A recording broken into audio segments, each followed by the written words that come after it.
Good morning. This definition is from Hasbrook's webinar. The web address is at the end of this presentation. It is my #1 recommended resource if you are looking for more support with fluency.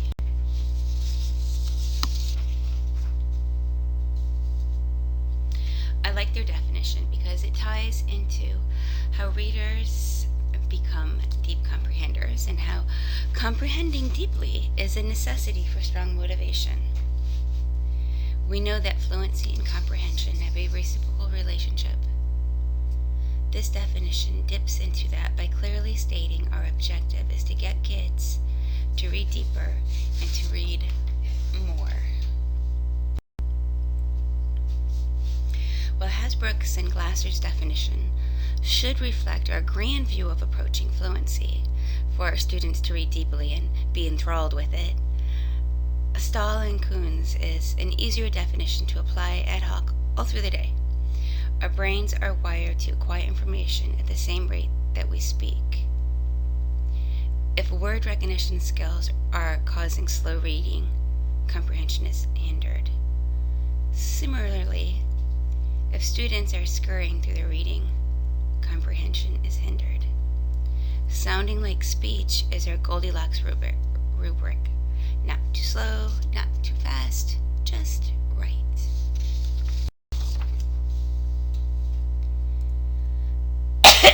Pardon me. Of course, Hasbrook and Tyndall created their oral reading fluency norms table for more accurate assessment of each grade level. The optimal OR score is within 10 words of the 50th percentile. While there is lots of evidence of the importance of reaching the 50th percentile with oral reading fluency, there is no need to worry about reading faster than that. Those spring words correct per minute scores match up pretty well with the Dibbles benchmarks that we used in our Orton-Gillingham semester.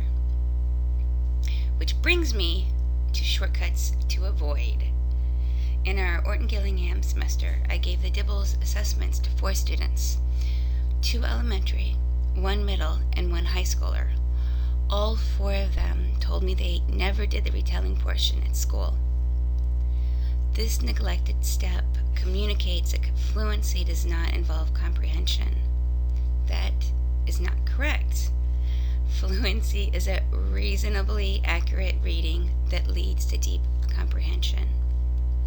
3 minutes of time saved redefines what reading is. In Hasbrook's webinar, she discusses how she redefines the purpose for the oral reading fluency when she assesses a student who has been trained to think that fluency is only about speed. This is important because oral reading fluency norms are not based on race reading. A student race reading through an oral reading fluency assessment just gives us inaccurate information. At worst, a consequence might be that a reader that needs help does not get identified.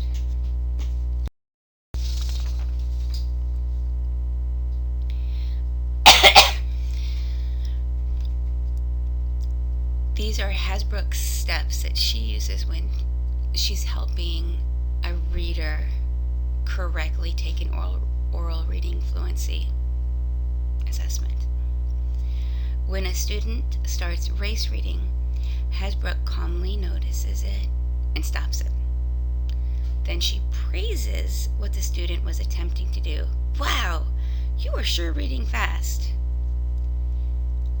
But the reason for reading is to have fun reading the story and to learn from it. Let's go back and read it to understand. Mostly that short educational moment is enough, and then she can do a true assessment. And sometimes she just has to redo 3 and 4 so that the kids read the assessment, and while they're reading the text, are reading for meaning.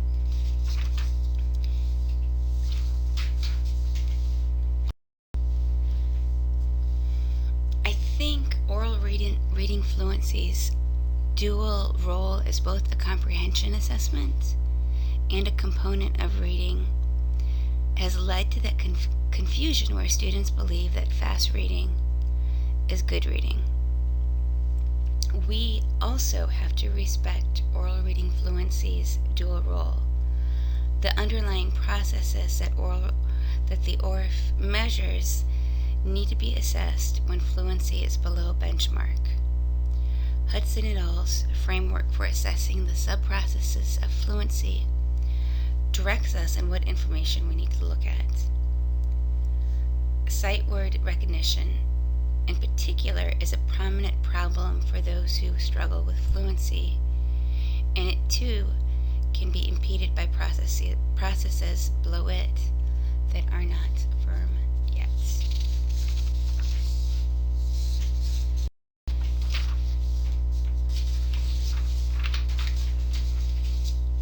Back to fluency.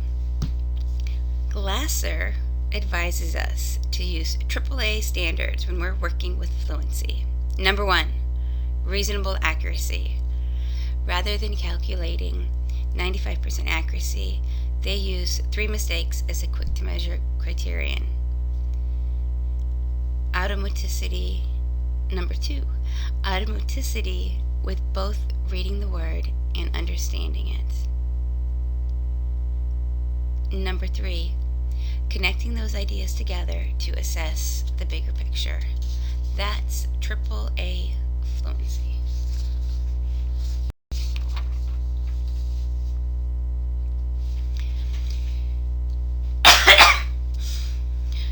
The most common method of strategically practicing fluency is repeated reading. Unfortunately, the steps for it are pretty loose. Well, unfortunately and fortunately, when Therian did his meta-analysis, he found not all repeated reading methods were equal or even more helpful than other classroom activities. The 2 requirements listed make repeated reading a helpful ally with both non-impaired students through 4th grade and strugglers through at least high school.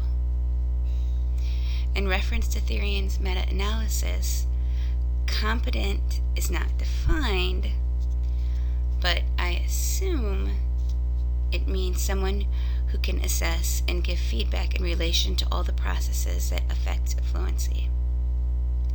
On the same note, one of the reasons for the effectiveness of the performance criterion is that it shapes the adult's interaction with the student.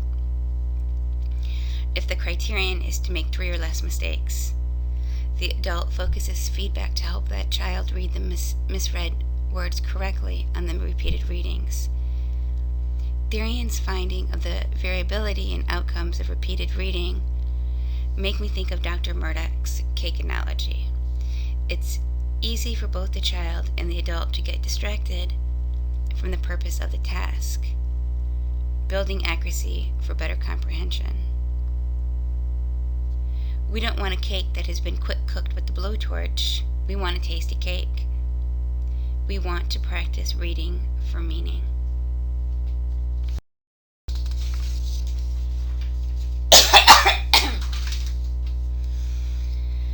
As referenced in the previous slide, there is a lot of latitude on how you do this. This is the bare bones skeleton. You see, there is nothing about comprehension here. You would change that, because fluency is accurate reading to build comprehension. Depending on the assessment of your students, you could support comprehension by modeling the text and discussing it in step 1, discuss the meaning in each of the feedback steps, or wait until the whole text has been read to discuss the comprehension. How your students look in the fluency framework should affect what your repeated reading steps look like. If your student is not automatic with particular sight words in the text, you might review those in step 1, or after giving feedback in step 3, you might ask for an explanation of a particular sentence.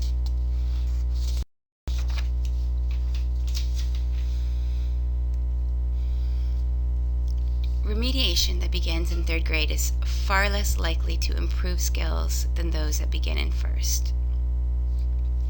There's 2 facts that go along with that. 1, the largest amount of fluency growth happens in the 2nd grade. Dr. Motes instructs 2nd grade teachers to teach fluency to all 2nd grade students. 2, 3rd grade fluency was found to be the most important factor for determining 3rd grade comprehension. So, it is likely that these 3rd graders needing remediation are having difficulty with fluency. We would more efficiently help them by supporting them as 2nd graders and by focusing on fluency growth. To do that even more fully, as a Motes quote recommends, we need to support them as 1st graders in getting to their full alphabetic phase. When a reader moves into his full alphabetic phase, he jumps to quick sight word learning. It's at this phase where his grapheme-phoneme connections become strong enough to quickly glue together the sound of the phonemes to the graphemes that represent them, even when one of those relationships is not working as it usually does. When the kid on the slide maps a to O to help cement what from looks like, he's demonstrating the power of the full alphabetic phase. This is a pivotal moment for sight word learning and for fluency growth.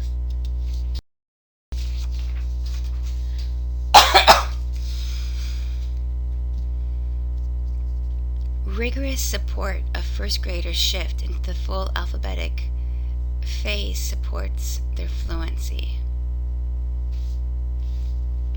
The correlation of sight words to fluency is strong, but the ability to decode fluently that full alphabetic phase strongly correlates to learning sight words. So if you look at that graphic, if we get kids to decode words and they're getting to that full alphabetic phase, their speed which they learn sight words goes up. And then once they're learning sight words, of course, then their fluency goes up. In December, I was working with a 1st grader who was decoding 13 CVC words a minute. He hated sight words. We had already done Orton Gillingham lessons for 2 months, and though he made marked improvement with decoding accurately, his rate had not changed much. His ability to learn sight words had not changed. He was stuck on nonsense word fluency. We tried repeating reading for a month. In 8 sessions, his rate went from 13 words correct per minute to 17 word corrects per minute.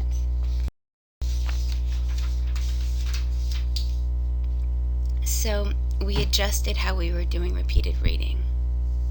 We added that 2nd step. After he would read CVC words independently, we would read them together. I would read faster, but use my finger pointing to pull him along. It took us a couple of tries for us to get used to reading that way, but by the 4th session, his words correct per minute had increased to 30. Even more importantly, he was finally learning sight words, and the phonograms in our Orton Gillingham work seemed to settle in faster. He was shifting into the full alphabetic phase.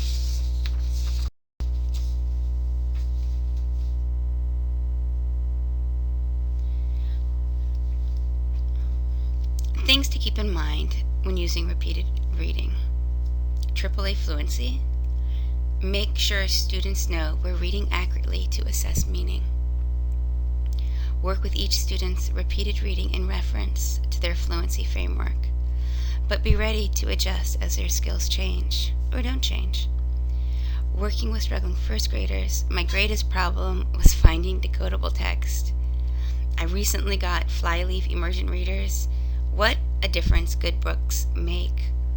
I don't have to choose between pushing sight words too soon or rereading an old story too many times. Plus, the more varied sentence structures have helped me see that a student was relying far more on sentence structure than on letters. Our school's current curriculum does not include decodable text, but using interesting decodable text makes it easy to use repeated readings in a way that leads to accurate and deep comprehension while giving students motivation to read.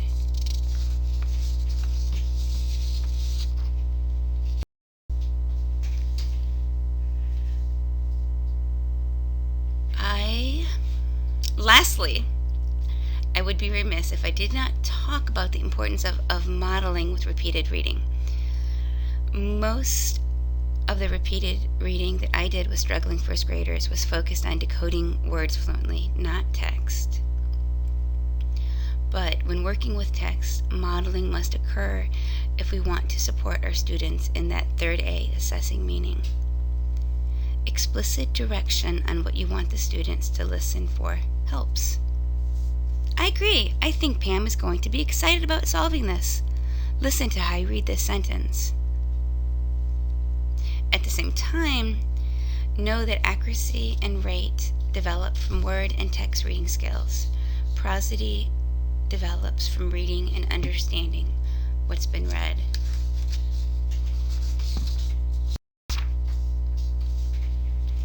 Here's that great fluency webinar. The Hasbrook Reading Fast or Reading Well is a 1-hour webinar about fluency, but it is well worth your time. Also, if you work with 3rd grade and above readers, the Precision Reading article describes a more comprehensive repeated reading method. Just in case anyone wants the bibliography.